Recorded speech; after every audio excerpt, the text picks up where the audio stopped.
Semangat pagi semuanya.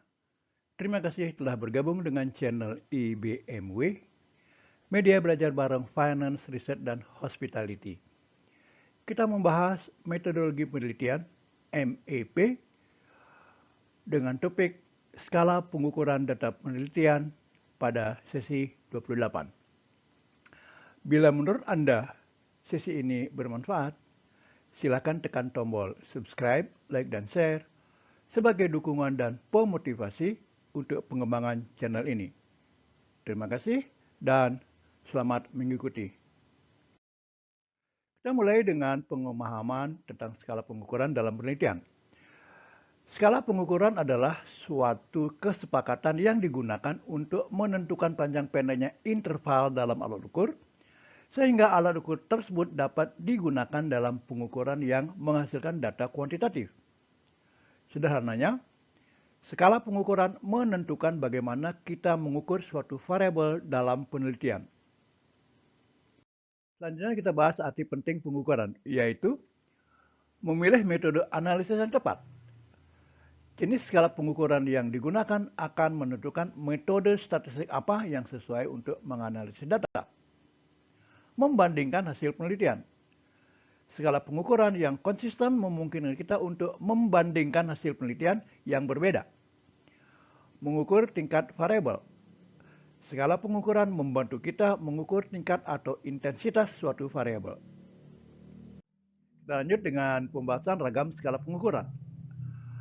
Terdapat 4 jenis skala pengukuran yang umum digunakan dalam penelitian, yaitu skala nominal, merupakan skala paling sederhana. Angka hanya sebagai label atau kategori. Tidak ada urutan atau jarak yang berarti antara kategori. Contohnya, jenis kelamin dalam kurung laki-laki perempuan, golongan darah dalam kurung A, B, C, dan O, nomor punggung pemain. Skala ini termasuk dalam pengukuran kualitatif dan merupakan yang paling sederhana di antara ketiga jenis lainnya. Kita lanjut dengan skala ordinal, memberikan informasi tentang urutan atau peringkat. Jarak antara setiap kategori tidak sama. Contohnya, tingkat pendidikan dalam kurung SD, SMP, SMA, S1. Tingkat kepuasan dalam kurung sangat tidak puas, netral, puas, sangat puas. Skala ini juga termasuk ke dalam skala pengukuran kualitatif. Ia menggunakan urutan tertentu guna memberi peringkat dan efektif untuk data yang memerlukan urutan ketika melakukan evaluasi.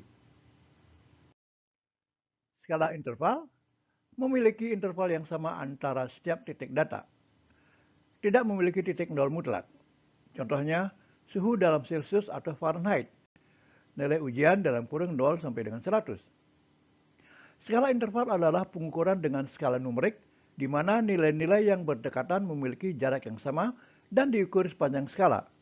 Dalam kurung, contohnya, jarak antara 40 cm dengan 50 cm sama seperti jarak antara 60 cm dengan 70 cm.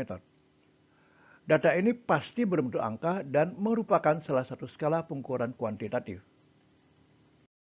Selanjutnya, skala rasio. Skala rasio merupakan skala paling tinggi. Memiliki titik nol mutlak, semua operasional matematika dapat dilakukan. Contoh, usia, berat badan, tinggi badan, dan pendapatan.